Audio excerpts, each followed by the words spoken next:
The great hall of Empress Zara shined like a perfect crystal under 3 purple suns.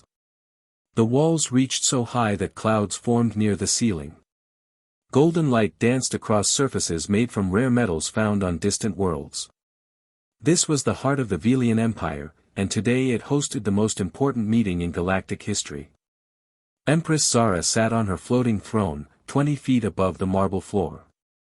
At 24 years old, she was the youngest ruler the galaxy had ever seen. Her skin glowed with a soft blue light, and her silver hair moved like water even without wind. 4 arms extended from her slender frame, each wearing rings that controlled star fleets across 40 systems.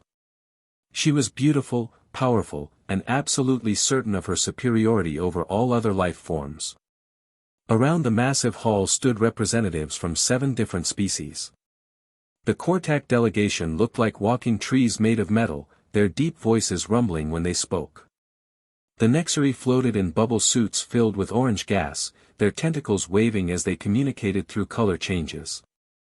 Bird-like skyrans perched on crystal branches that grew from the walls, their sharp eyes missing nothing. Each species commanded respect across the galaxy. All except the humans. Ben stood near the back of the group, holding a simple data pad. He wore the standard gray uniform of Earth's Stellar Defense Force. No fancy medals decorated his chest. No glowing technology enhanced his appearance. He looked exactly like what he was, a 30-year-old soldier from a small blue planet that most aliens considered barely civilized. The meeting had one purpose. The Void Swarm was coming. Admiral Corex of the Cortac spoke first, his voice like grinding stone. The ancient enemy stirs again.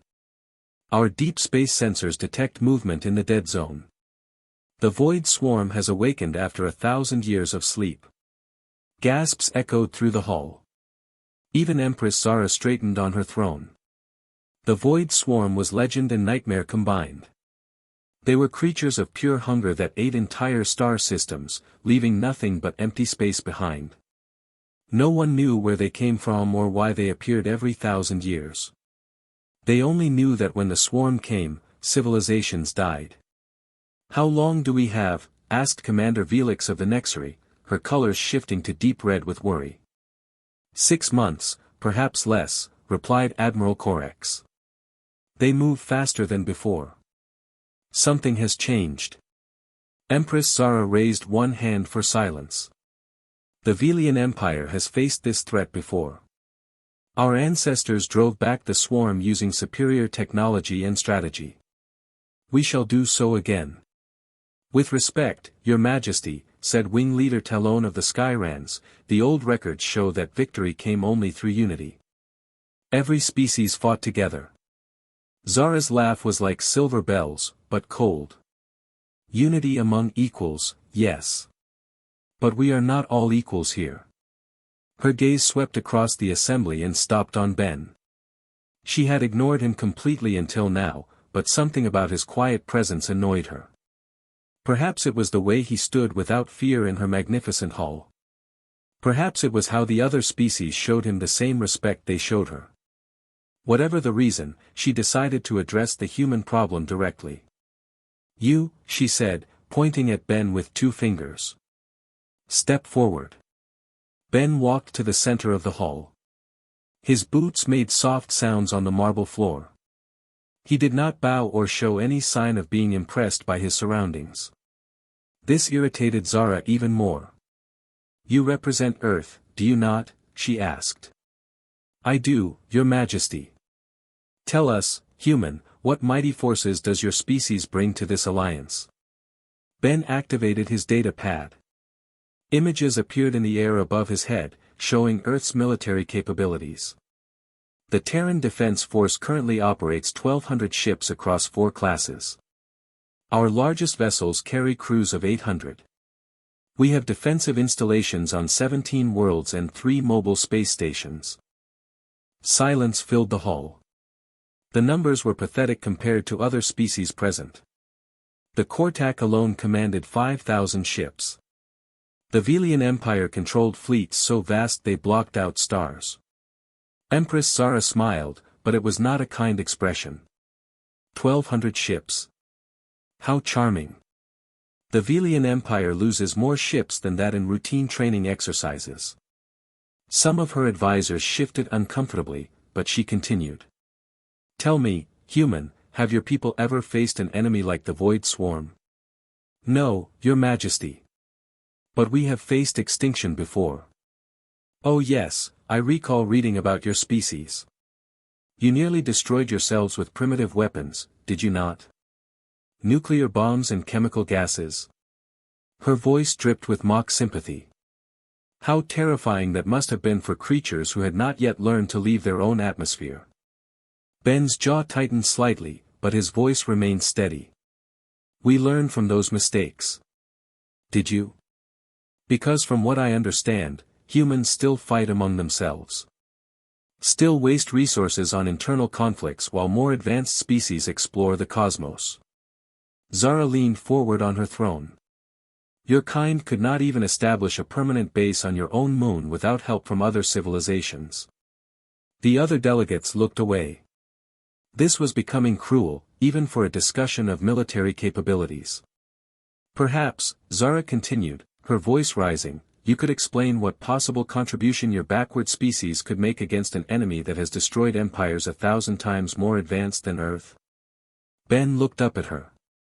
For a moment, their eyes met across the vast space between them. She expected anger, defensiveness, or pleading.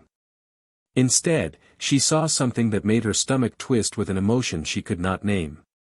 Ben looked at her with what might have been pity. We offer what we have, he said simply. What you have? Zara laughed, and this time several of her own advisors winced. What you have is barely enough to defend a single world. Your technology is centuries behind ours. Your ships are slow and weak.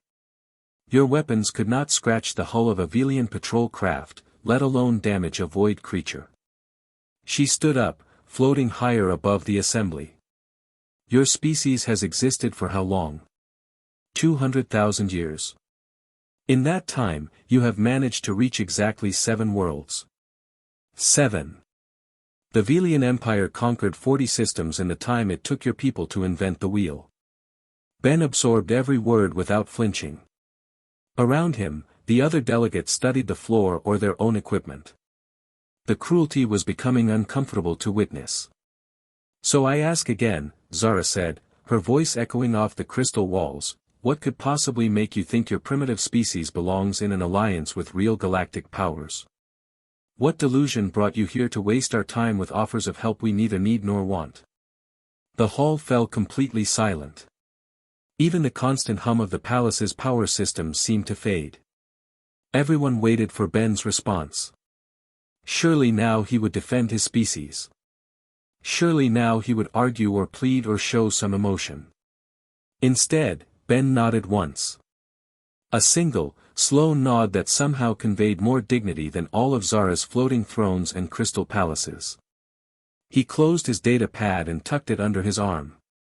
Then he turned and began walking toward the great doors at the far end of the hall.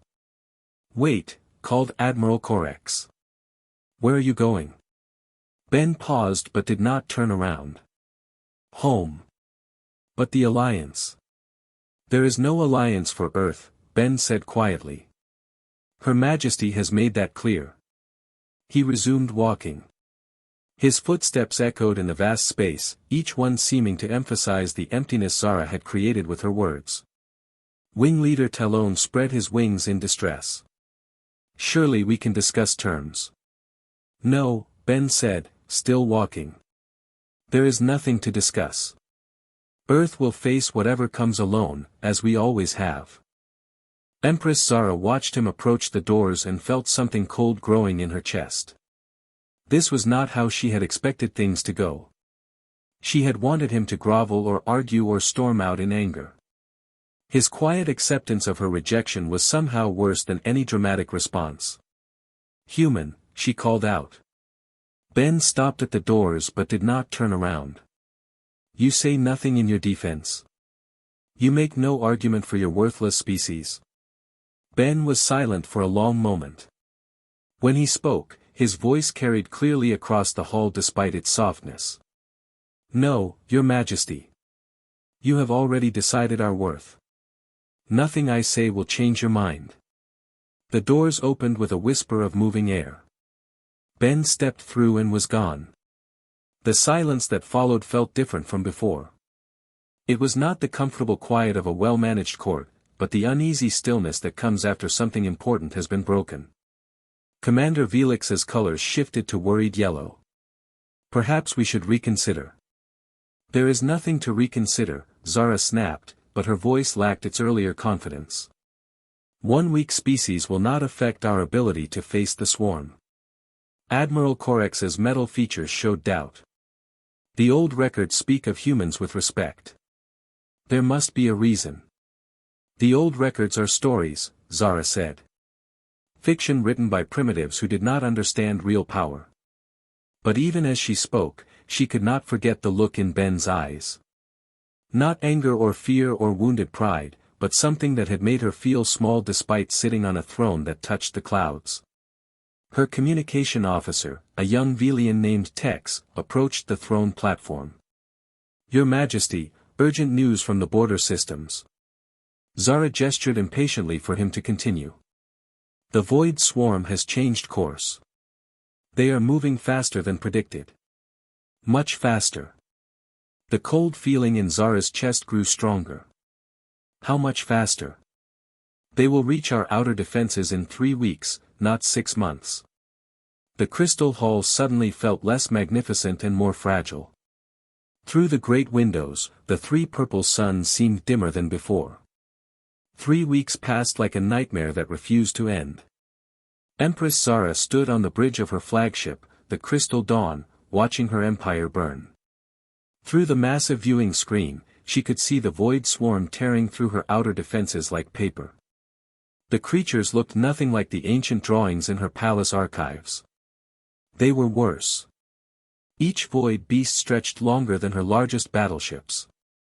Their bodies were black as empty space, covered in writhing tentacles that could slice through metal hulls. Worst of all, they fed on energy itself. Every weapon blast that hit them only made them stronger. Every ship they destroyed became fuel for their endless hunger. "Report," Zara commanded, though she dreaded the answer. General Crix, her military commander, consulted his glowing data pad with trembling hands. "We have lost the outer ring completely, Your Majesty. 17 systems have gone dark. The Third Fleet is falling back to Nexus Station. 17 systems. Billions of lives. Gone in 3 weeks. What about our alliance partners?" Zara asked. "The Kortak are holding the Western Front, but barely. The Skyrans have lost half their aerial units. The Nexari have retreated to their gas giant colonies." General Crix paused. "The humans never responded to our emergency calls." Zara felt a stab of something she refused to call guilt. After her public humiliation of their soldier, Earth had gone completely silent. No ships had joined the Allied fleet. No communications had been sent. The humans had simply vanished back to their small corner of the galaxy. "Of course they did not respond," she said bitterly. "What did we expect from such a primitive species?" But even as she spoke the words, part of her wondered what 1,200 human ships might have contributed to the defense. Every vessel counted now. "Incoming transmission from Admiral Corex," announced her communications officer. The viewing screen shifted to show the metal features of the Kortak commander. His usually strong voice crackled with static and exhaustion. "Empress, we cannot hold much longer. These creatures adapt to our weapons faster than we can modify them. Each attack teaches them how to counter us better." "What are your casualties?" Zara asked. 60% and climbing. "We need immediate reinforcements or we will have to fall back to the core systems." "The core systems.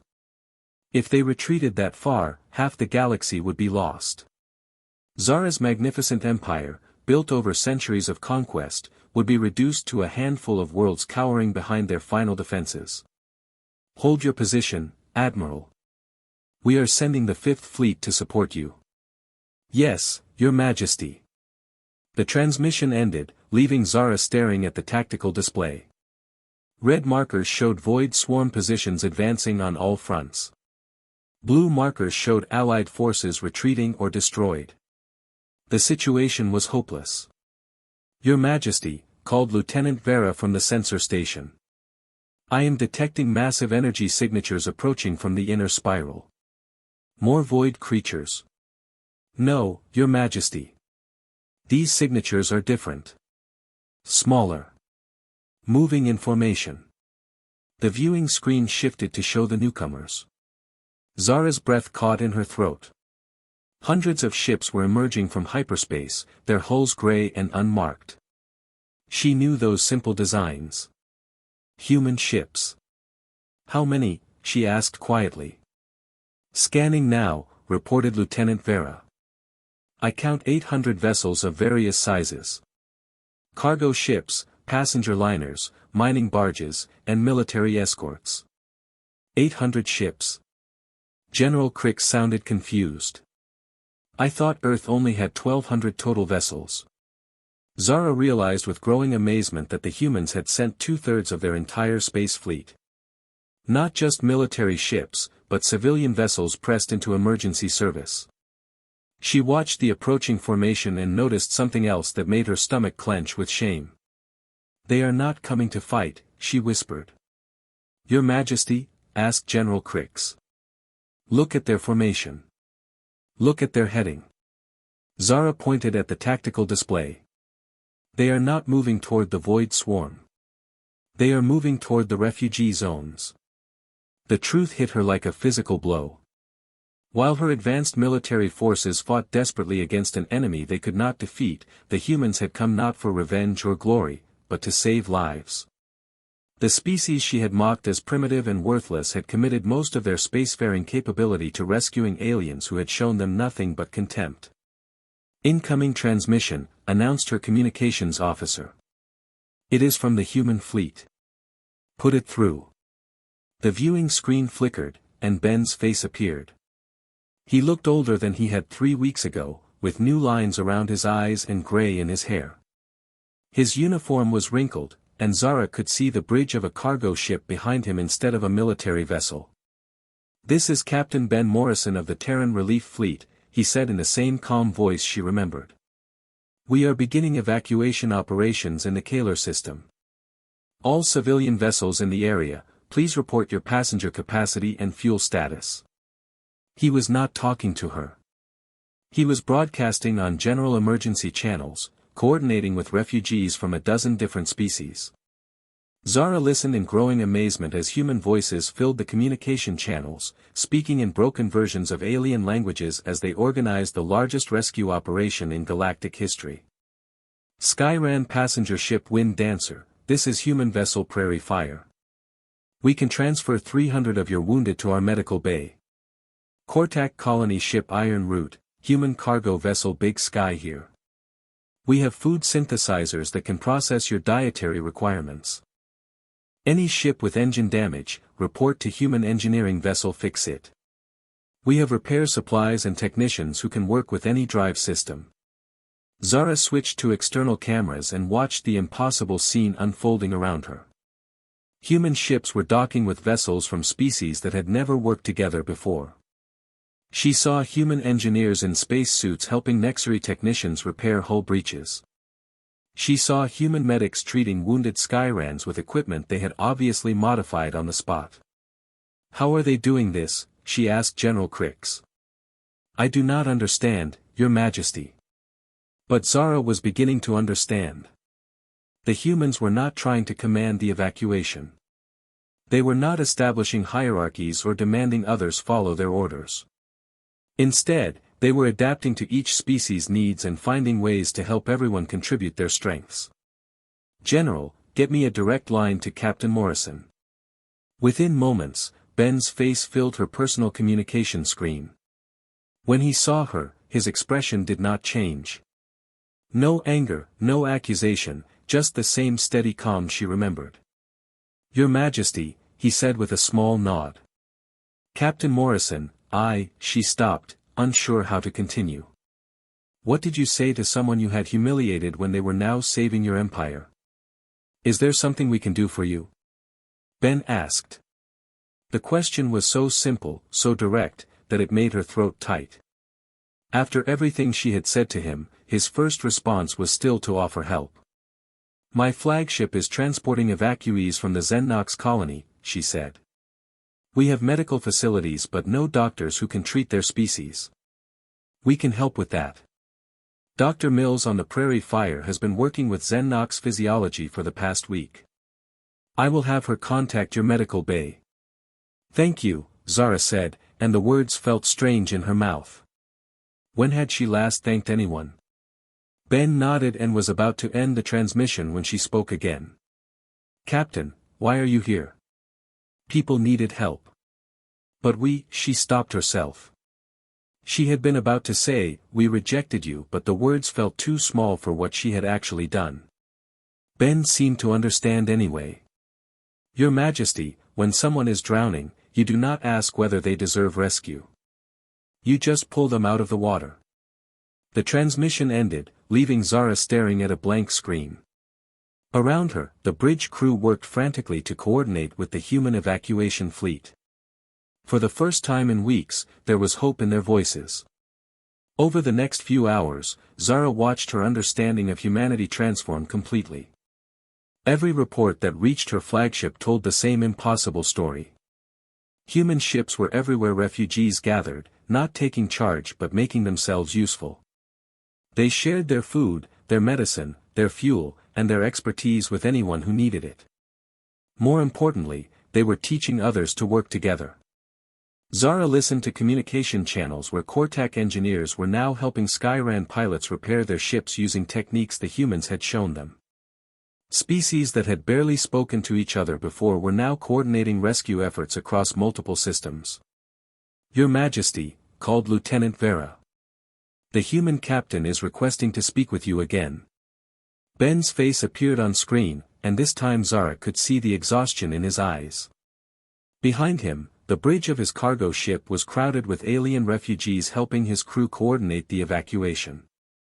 Your Majesty, we have a problem. The Void Swarm has broken through Admiral Corex's lines. They will reach the refugee gathering point in 6 hours. Zara's blood went cold. Hundreds of ships filled with civilians were trapped in the Kaler system, too damaged or slow to escape before the swarm arrived. We need to evacuate everyone immediately, she said. That is not possible. Many ships cannot travel faster than light with their current damage. They would be caught in open space. Then what do you propose? Ben was quiet for a moment. When he spoke, his voice was steady but sad. We hold the line until the evacuation is complete. With cargo ships and medical vessels. Against creatures that destroyed my battle fleets. We do what we have to do. As the transmission ended, Zara realized she was about to witness either the greatest act of heroism in galactic history or the most tragic waste of life. Either way, she finally understood what made humans different from every other species she had ever encountered. They did not calculate the odds before choosing to do what was right. The final battle began not with grand speeches or battle cries, but with quiet voices on communication channels. Empress Zara watched from her flagship as Ben's evacuation fleet transformed into something she had never seen before. The human cargo ships and medical vessels spread into defensive positions around the refugee gathering point. Behind them, hundreds of damaged alien ships waited helplessly as the Void Swarm approached like a black tide across the stars. This is insane, muttered General Crix. They have no weapons capable of fighting those creatures. Zara said nothing, but her 4 hands gripped the arms of her command chair. Through the viewing screen, she could see the first void beasts emerging from hyperspace. They were even larger than the ones that had destroyed her outer fleets. These ancient creatures had fed on 17 star systems, growing stronger with each world they consumed. All ships, this is Captain Morrison, Ben's voice filled the communication channels. Remember, we are not here to win. We are here to buy time. Every minute we hold gives the evacuation ships a better chance to escape. Zara expected panic in the human fleet. Instead, she heard calm acknowledgments from ship after ship. Cargo vessel captains who had never seen combat accepted their likely death with the same tone they might use to discuss shipping schedules. Human ship Prairie Fire moving to position 7. We have medical supplies if anyone needs them. Engineering vessel Fix-It standing by. Our repair drones are ready to help damaged Allied ships. Passenger liner Star Wanderer here. We have room for 300 more refugees if anyone needs emergency transport. Even facing extinction, the humans were still offering to help others. The void swarm struck like a black wave. The creatures moved faster than anything their size should have been able to move, their writhing tentacles reaching out to grab human ships. Zara watched in horror as a void beast wrapped itself around a human cargo vessel, preparing to drain its energy. Then something impossible happened. Instead of fighting the creature alone, every human ship in range opened fire on the same target. Their weapons were weak individually, but focused together they actually damaged the void beast. More importantly, the moment it released the cargo ship, other human vessels moved to rescue the crew. Fascinating, whispered Dr. Nex, Zara's science advisor. They are not fighting as individuals. They are fighting as a single organism. Zara leaned forward, studying the tactical display with growing amazement. The human fleet was moving like a school of fish or a flock of birds. When one ship was threatened, others immediately moved to support it. When a vessel took damage, repair ships swarmed around it like white blood cells responding to infection. But the void beasts were learning. They began attacking multiple human ships simultaneously, forcing the fleet to spread their defenses. One by one, human vessels were destroyed or disabled. The evacuation fleet was slowly being overwhelmed. Then Admiral Corex's voice crackled through the communications. Human fleet, this is Admiral Corex. The surviving Cortax ships are moving to support your position. Negative, Admiral, Ben replied immediately. Your ships are too valuable to risk. Continue covering the main evacuation route. With respect, Captain Morrison, my ships are already lost if we abandon yours. The evacuation cannot succeed without your coordination. Zara blinked in surprise. The proud Cortac, who had never taken orders from anyone except their own commanders, were asking to follow human leadership. More voices joined the channel. Wing Leader Talon of the Skyrans, Commander Velix of the Nexary, and a dozen other allied commanders all reporting that they were moving to support the human position. Why are they doing this? General Crix asked in bewilderment. Zara suddenly understood. Because Captain Morrison taught them something we never could. What? How to trust each other. The battle changed completely when the Allied reinforcements arrived. But instead of establishing new command structures or arguing about tactics, they simply followed the human example. Cortax ships began sharing their heavy weapons with damaged Skyran vessels. Nexary science ships used their sensors to guide other species' attacks. Everyone contributed what they could without worrying about who got credit. The Void Swarm, which had easily defeated organized military fleets, suddenly found itself facing something it had never encountered before. Every time a creature destroyed one ship, 5 others immediately filled the gap. Every time the swarm adapted to counter one tactic, the Allied fleet seamlessly shifted to a different approach. Dr. Nex, Zara called to her science advisor. What is happening to the void creatures? The elderly Velian studied his instruments with growing excitement. Your Majesty, they appear to be confused.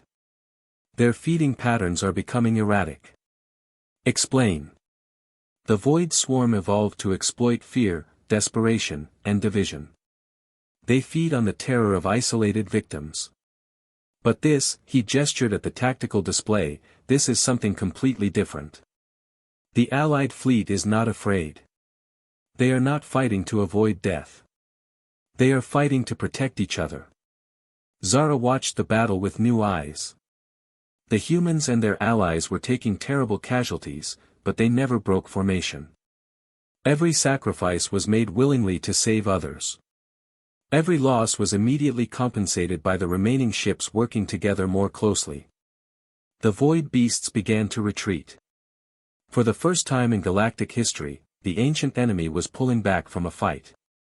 The creatures that had devoured civilizations for millennia were fleeing from a collection of cargo ships and damaged military vessels held together by nothing more than mutual trust. "Impossible," breathed General Crix. But Zara was beginning to understand that humans specialized in making the impossible look easy. "Your Majesty," called her communications officer. "Captain Morrison is requesting permission to speak with you." Ben's image appeared on her private screen. His ship had taken heavy damage, and she could see smoke in the background behind him. His uniform was torn and stained, but his eyes were bright with something that might have been hope. "Your Majesty, the immediate threat has passed, but we need to discuss the long-term situation." "Of course. What do you need?" "Permission to establish refugee processing centers in Vian territory. We have millions of displaced civilians who need temporary homes while their worlds are rebuilt." Zara paused. He was asking her to open her empire to alien refugees. Beings who would need food, shelter, and protection while contributing nothing to her power or wealth. 3 weeks ago, she would have refused without hesitation. "Granted," she said. "Use whatever resources you need." Ben nodded his thanks, then continued. "There is something else. The Void Swarm will return eventually. When they do, we need to be ready with more than just military force." "What do you suggest?" "A permanent alliance. Not between governments or empires, but between people. Cortac engineers working with Skyran pilots. Human doctors training with Nexary scientists. Everyone teaching everyone else." Zara looked at the tactical display, where ships from 7 different species were working together to rescue survivors and rebuild their defenses. For the first time in her life, she was seeing what civilization could look like when it was built on cooperation instead of conquest. "Captain Morrison, I owe you an apology." Ben's expression softened slightly. "Your Majesty, there is no need." "Yes, there is." Zara stood up from her command chair and, for the first time in her reign, felt small in a good way. "I called your species primitive and worthless. I said you had nothing to offer a real galactic power." She gestured toward the tactical display, where human ships were still coordinating the evacuation of alien civilians. "I was wrong about everything. You did not come here seeking conquest or glory. You came seeking partnership. While I was building an empire by taking from others, you were building something far greater by giving to others." Ben was quiet for a moment. When he spoke, his voice was gentle. "Your Majesty, empires rise and fall.